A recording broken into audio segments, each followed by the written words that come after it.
AK ഗോപാലന്റെ party, കൃഷ്ണപിള്ളയുടെ party പ്രിയപ്പെട്ടവരെ, പാവപ്പെട്ടവൻ ഒരു സമരം നടത്തുന്നുണ്ടെങ്കിൽ AKG കണ്ണൂരിൽ നിന്ന് തീവണ്ടി കയറിയാൽ പാവപ്പെട്ടവന്റെ സമരം റോഡിൽ നടന്നാൽ ആ പാവപ്പെട്ടവന്റെ സമരഭൂമിയിൽ ഇറങ്ങി സാധാരണക്കാരന്റെ കൈപിടിച്ച് അവന്റെ പ്രശ്നം പരിഹരിച്ചതിനു ശേഷം മാത്രമേ പാർട്ടിയുടെ സമ്മേളനം ഉദ്ഘാടനം ചെയ്യാൻ AK ഗോപാലൻ, കൃഷ്ണപിള്ളയും AK ഗോപാലനും പോകുമായിരുന്നുവെന്നാണ് ചരിത്രം രേഖപ്പെടുത്തുന്നത്. എന്നാൽ ഇന്ന് 3.5 കോടി രൂപ ചെലവാക്കിക്കൊണ്ട് കാസർഗോഡ് നിന്ന് പിണറായിലെ പാറപ്പുറത്തെ പൊന്നുതമ്പുരാൻ പിണറായി വിജയൻ അങ്ങനെ വലിയ ഒരു വണ്ടിയിൽ യാത്ര നടത്തി.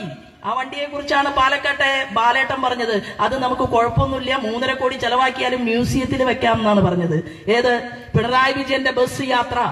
ഒരൊറ്റ പാവപ്പെട്ട കർഷകന്റെ തോളത്തൊന്നും തട്ടിയില്ല, ഒരു സാധാരണക്കാരന്റെയും കൈ പിടിച്ചില്ല, നിങ്ങളുടെ പ്രശ്നം എന്താണ് എന്ന് ചോദിച്ചില്ല. ഏതെങ്കിലും ഒരു അമ്മയുടെ അരികിൽ വന്ന് നിന്നുകൊണ്ട് നിങ്ങളുടെ പെൻഷൻ പണം ഞാൻ തീർത്തു തരാമെന്ന് പറയാൻ ആ ബസ്സിൽ നിന്നൊന്ന് താഴേക്ക് ഇറങ്ങിയില്ല കേരളത്തിന്റെ മുഖ്യമന്ത്രി.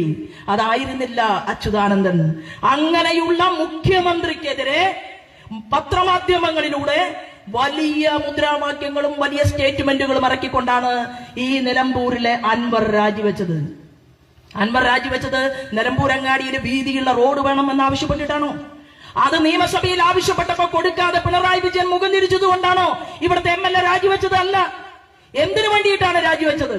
രാജിവെച്ചത് 20,000 കോടി രൂപയോളം ആഫ്രിക്കയില് സ്വകാര്യമായിട്ട് ബിസിനസ് നടത്താൻ വേണ്ടി കൊണ്ടുപോയി നിക്ഷേപിച്ചു.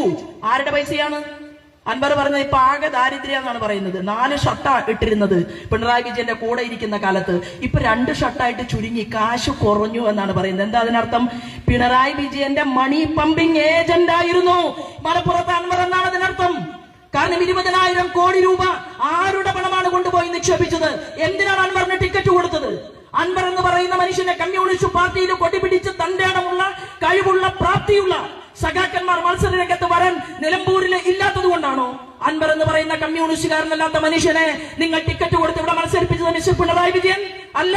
നിങ്ങളുടെ പണത്തിന് കാവൽ നിൽക്കുന്ന അങ്ങ് ഇടുക്കിയിലേക്ക് പോയാൽ മണിയാശാനും ലംബോദരനും ഇങ്ങ് മലപ്പുറത്തേക്ക് വന്നാൽ നിങ്ങളുടെ നിധി കാക്കുന്ന ഭൂതമായിരുന്നു മലപ്പുറത്ത് അൻവർ. ആ ശ്രീമാൻ അൻവർ രാജിവെച്ചത് എന്തിനാണ്? രാജിവെച്ചത് ഒരു തെറ്റുമുണ്ടായിട്ടല്ല, ഒറ്റ തെറ്റേ ഉള്ളൂ. എന്താണ്?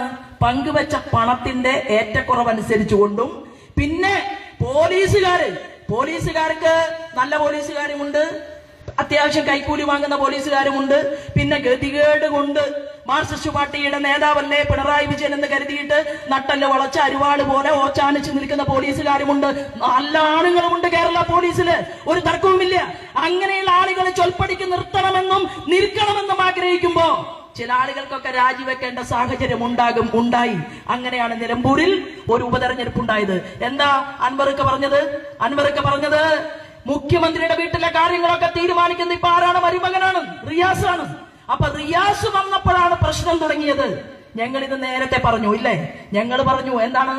പാവപ്പെട്ട തൊഴിലാളിയെ കൊണ്ട് ക്ലോസറ്റിനെതിരെ സമരം, കൃഷിഭൂമിയിൽ ഇറക്കുന്ന ട്രാക്ടറിനെതിരെ സമരം, സാധാരണക്കാരായിട്ടുള്ള മനുഷ്യരുടെ വികാരങ്ങളും വിചാരങ്ങളും മുതലെടുത്തുകൊണ്ട് ഏതെങ്കിലും ഒരു തൊഴിൽ തുടങ്ങാൻ വേണ്ടി കേരളത്തിലേക്ക് വന്നാൽ കമ്മ്യൂണിസ്റ്റ് പാർട്ടിയുടെ ചുവന്ന കൊടികുത്തിക്കൊണ്ട് പ്രതിഷേധിച്ചുകൊണ്ട് പ്രതികരിച്ചുകൊണ്ട് സമരം നടത്തിയിട്ട് ഞങ്ങൾ മുതലാളിത്തത്തിനെതിരാണ് എന്ന് പറഞ്ഞ ആ പിണറായി വിജയനെ നോക്കിയിട്ടാണ് ആരാധനായ ശ്രീമാൻ നരേന്ദ്രമോദി പറഞ്ഞത്, ഇന്ത്യ മുന്നണിയുടെ പ്രധാനപ്പെട്ട പില്ലർ തൂണാണ് ഈ ഇരിക്കുന്ന പിണറായി വിജയനെന്നും ശശി തരൂർ അടുത്തിരിക്കുന്നുണ്ടെന്നും ഇന്ന് രാത്രി മുതൽ ചില ആളുകളുടെ ഉറക്കം നഷ്ടപ്പെടുമെന്നും അദാനിയുടെ പോർട്ടുമായി ബന്ധപ്പെട്ടുകൊണ്ടുള്ള ഉദ്ഘാടന വേദിയിൽ ഇന്ത്യയുടെ പ്രധാനമന്ത്രി സംസാരിച്ചു. ഒരു ശരീരഭാഷയിലും വ്യത്യാസമുണ്ടായിരുന്നില്ല. ഉണ്ടോ? ഇന്ത്യൻ പ്രധാനമന്ത്രിയെ കാണുമ്പോൾ നല്ല ബഹുമാനമാണ് ശ്രീമാൻ പിണറായി വിജയന്. കാരണം നല്ല ബഹുമാനം. എന്താ കാര്യമെന്നറിയുമോ?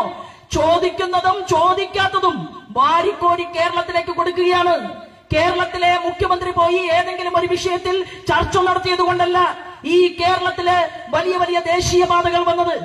ഇവിടെ നിന്ന് മുഖ്യമന്ത്രിയോ വകുപ്പ് മന്ത്രിയോ പോയി ചർച്ചകൾ നടത്തി ഞങ്ങൾക്ക് നല്ല റോഡ് വേണം, ഞങ്ങൾക്ക് നല്ല കോളേജ് വേണം, ഞങ്ങൾക്ക് ഇവിടെ സംവിധാനങ്ങൾ വേണമെന്ന് പറഞ്ഞതുകൊണ്ടല്ല. ചോദിക്കേണ്ട ആവശ്യമില്ല. ഈ കേരളത്തിലേക്ക് വരുന്ന സമയത്ത് ഈ സമൂഹത്തിന്റെ സാർവത്രികമായ ആവശ്യങ്ങളെ നോക്കി പരീക്ഷിച്ച് പഠിച്ച് അത് നടപ്പിലാക്കി കൊടുക്കുകയാണ് നരേന്ദ്രമോദി. നിങ്ങൾ കേരളത്തില് സബ് ടെൻഡർ എടുത്തിട്ട് ഒരു റോഡ് ഉണ്ടാക്കി. ആ റോഡ് പൊളിഞ്ഞപ്പോ മുഖ്യമന്ത്രി പിണറായി വിജയൻ എന്താ പറയാതിരുന്നത്? ടെൻഡർ എടുത്ത വ്യക്തിയെ കുറിച്ച് പറയണ്ടേ? കേരളത്തിലെ ജനങ്ങൾക്കറിയണ്ടേ? മലപ്പുറം റെഡ്ഡിയാണ് ടെൻഡർ എടുത്തത്. ആരാ റെഡ്ഡി?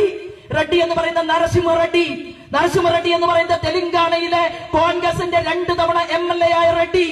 ഇപ്പോ ആ നരസിംഹ റെഡ്ഡിയാണ് ഇതിന്റെ കാരണക്കാരനെങ്കിൽ ഏത് തണുവട്ടപ്പനാണെങ്കിലും മലപ്പുറം ജില്ലയിൽ എന്നല്ല കേരളത്തിൽ ഏതെങ്കിലും ഒരു മനുഷ്യന്റെ ജീവൻ ഹനിക്കുന്ന റോഡ് ആര് പണിഞ്ഞാലും അവൻ ഏത് കൊടികുത്തിയ തമ്പുരാനാണെങ്കിലും പ്രതികരിക്കാൻ ഭാരതീയ ജനതാ പാർട്ടി ഉണ്ടാകും. ഈ കേരളത്തിന്റെ മുന്നിൽ എന്ന് തീരുമാനമെടുത്തുകൊണ്ടാണ് നമ്മുടെ ഭാരതീയ ജനതാ പാർട്ടിയുടെ സംസ്ഥാന അധ്യക്ഷൻ ശ്രീമാൻ നിതിൻ ഗഡ്കരിയുമായി സംസാരിച്ചത്. ഇവിടുത്തെ MP-മാർ ബന്ധപ്പെട്ടു, സംസാരിച്ചു. എന്താ സംഭവിച്ചത്? NHAയുടെ ഉദ്യോഗസ്ഥന് വരെ പണിഷ്മെന്റ് കൊടുത്തിട്ടുണ്ട്. അതാണ് നരേന്ദ്രമോദിയുടെ ഇന്ത്യ. അതാണ് നമ്മുടെ മലപ്പുറം ജില്ല. ഈ മലപ്പുറം ജില്ലയിലെ ഞങ്ങളുടെ സ്ഥാനാർത്ഥി മുന്നോട്ട് വരുമ്പോ മുസ്ലിം സഹോദരന്മാരെ പേടിപ്പിക്കുന്നത് എന്തിനാണ്? നിങ്ങൾ പറയുകയാണ് മുസ്ലിം ഉമ്മമാരെ കേരളത്തിൽ നിന്ന് നാട് കടത്തും. പറഞ്ഞില്ലേ നിങ്ങൾ കടകൾ അടപ്പിച്ചു, നിങ്ങൾ പ്രതിഷേധിച്ചു. നിങ്ങൾ RSS എന്ന് പറഞ്ഞാൽ അത് മുസൽമാനെതിരാണ് എന്ന് നിങ്ങൾ ചിത്രീകരിച്ചു ഇല്ലേ? നിങ്ങളാണ് ചിത്രീകരിച്ചത്. കോൺഗ്രസും മാർക്സിസ്റ്റ് പാർട്ടിയും ലീഗും നിങ്ങൾ എല്ലാവരും ഒരുമിച്ച് ചേർന്നുകൊണ്ട് ഇവിടുത്തെ മുസ്ലിം ഉമ്മമാരെ, സ്ത്രീകളെ, മുസ്ലിം ചെറുപ്പക്കാരെ ഭാരതീയ ജനതാ പാർട്ടിക്ക് എതിരായിട്ട് നിങ്ങൾ ഒരുക്കിയെടുത്തുവെങ്കിൽ ഞങ്ങൾ പറയാൻ ആഗ്രഹിക്കുന്നു, മുസ്ലിം ലീഗിന്റെ കുഞ്ഞാലിക്കുട്ടി സാഹിബിനോടാണ് ഞാൻ പറയുന്നത്, നിങ്ങളുടെ മുസ്ലിം ലീഗിൽ ഉള്ളതിനേക്കാൾ മെമ്പർമാര് മിസ് കോൾ അടിച്ച നരേന്ദ്രമോദിയുടെ കൂടെ അദ്ദേഹം വിശ്വസിക്കുന്ന ഭാരതീയ ജനതാ പാർട്ടിയിൽ മെമ്പർഷിപ്പ് എടുത്തിട്ടുള്ള ഒരു പാർട്ടിയാണ് ഇന്ത്യൻ ജനാധിപത്യത്തിൽ ഭാരതീയ ജനതാ പാർട്ടി. ഞങ്ങളുടെ കൂടെ മുസൽമാന്മാരുണ്ട്. മലപ്പുറത്ത് കുറച്ച് ആളുകളാണ് ഉള്ളത്, ശരിയാണ്. പക്ഷേ നാട് മാറും. കാരണം 50 വയസ്സുള്ള അക്ബറിന്റെ വീട്ടിലെ കുട്ടി പറയാണ് അക്ബറിനോട്, എന്താണ് ഉപ്പ, നിങ്ങൾ വിചാരിക്കുന്ന പോലെയല്ല, മൈനോറിറ്റി മിനിസ്ട്രി എന്നെ പോലെയുള്ള ചെറുപ്പക്കാർക്ക് സ്റ്റാർട്ടപ്പിന്റെയും സ്റ്റാൻഡപ്പിന്റെയും മേക്ക് ഇൻ ഇന്ത്യയും ഉണ്ടാക്കാൻ വേണ്ടി നരേന്ദ്രമോദി മാമനാണ് ഈ രാജ്യത്ത് പണിയെടുക്കുന്നത് എന്നും BJPയെ തൊട്ടറിയണമെന്നും മുസ്ലിം സഹോദരന്റെ വീട്ടിലെ കുട്ടി ആ മുസ്ലിം സഹോദരന് പറഞ്ഞു കൊടുക്കുകയാണ്. പിന്നെ അവൻ ചോദിക്കുകയാണ്, എന്തിനാണ് ഉപ്പ ഈ തീവ്രവാദികള് ഇങ്ങനെ കലാപങ്ങൾ ഉണ്ടാക്കുന്നത്? കാശ്മീരിലേക്ക് ടൂർ പോയിട്ടുള്ള 28 പേരെ മതം ചോദിച്ചുകൊണ്ട് അവരുടെ ഡ്രസ് അഴിച്ച് പരിശോധന നടത്തിക്കൊണ്ട് അവരെ വെട്ടിക്കീറി അല്ലെങ്കിൽ വെടിവെച്ച് കൊലപ്പെടുത്തിയപ്പോ ഒമർ അബ്ദുള്ള എന്ന് പറയുന്ന കാശ്മീരിന്റെ മുഖ്യമന്ത്രി അദ്ദേഹം എന്താ പറഞ്ഞെന്നറിയോ? ആ കാശ്മീരിലേക്ക് ടൂർ പോയ ആളുകളെ രക്ഷിക്കാൻ വേണ്ടി മുന്നോട്ട് വന്ന മുസൽമാൻ ചെറുപ്പക്കാരൻ, ആ മുസൽമാൻ ചെറുപ്പക്കാരന്റെ മയ്യത്ത് അത് ഏറ്റെടുക്കാൻ വേണ്ടി ഒമർ അബ്ദുള്ള എല്ലാ പരിപാടികളും മാറ്റിവെച്ചുകൊണ്ട് കാശ്മീരിൽ മുന്നോട്ട് വന്നുവെങ്കിൽ ഒമർ അബ്ദുള്ള ഗർഗയോട് പറഞ്ഞു, ആരാ ഗർഗ? കോൺഗ്രസിന്റെ പ്രസിഡന്റ്, അഖിലേന്ത്യാ പ്രസിഡന്റ്. അപ്പോ കോൺഗ്രസിന്റെ അഖിലേന്ത്യാ നേതാക്കന്മാർ ആദ്യം ഒരു കുറിപ്പ് ഇറക്കി. എന്താ കുറിപ്പ്? രാജ്യദ്രോഹപരമായിട്ടുള്ള ഒരു കുറിപ്പാണ് ഇറക്കിയത്. കാശ്മീരിൽ ഒമർ അബ്ദുള്ള പറഞ്ഞു, രാജ്യത്തോടൊപ്പം നിൽക്കേണ്ട സമയമാണ്. ശ്രീമതി ഇന്ദിരാഗാന്ധി ഈ രാജ്യത്തോട് യുദ്ധം നയിച്ച സമയത്ത് ശ്രീമതി ഇന്ദിരാഗാന്ധിയെ ദുർഗ എന്ന് വിശേഷിപ്പിച്ച അടൽ ബിഹാരി വാജ്പേയിയുടെ പിന്തലമുറക്കാർ ഈ രാജ്യത്തിന്റെ ഭരണകൂടത്തിന് നേതൃത്വം നൽകുമ്പോ നമ്മൾ രാജ്യത്തിന്റെ കൂടെ നിൽക്കണം. മുഴുവൻ മുസ്ലിം ജനസാമാന്യത്തെയും പാപപങ്കിലമാക്കുന്ന രീതിയിൽ ഭീകരവാദികൾ പ്രവർത്തിച്ചിട്ടുണ്ടെങ്കിൽ അവർക്കെതിരെ സ്റ്റേറ്റ്മെന്റ് ഇറക്കണമെന്ന് ഒമർ അബ്ദുള്ള പറഞ്ഞപ്പോഴാണ് സ്റ്റേറ്റ്മെന്റ് ഇറക്കാൻ അഖിലേന്ത്യാ കോൺഗ്രസ് കമ്മിറ്റി തീരുമാനമെടുത്തത്. ആ ഒമർ അബ്ദുള്ളയ്ക്ക് മയ്യത്ത് ഏറ്റുവാങ്ങാനായിട്ട് പോകാൻ സമയമുണ്ടായി. അത് ബംഗാളിലും ബീഹാറിലും വിവിധ സംസ്ഥാനങ്ങളിലും അവിടുത്തെ മുഖ്യമന്ത്രിമാർ പോയി. പിണറായി വിജയനും മാത്രം കൊച്ചി വരെ പോകാൻ സമയമുണ്ടായില്ല.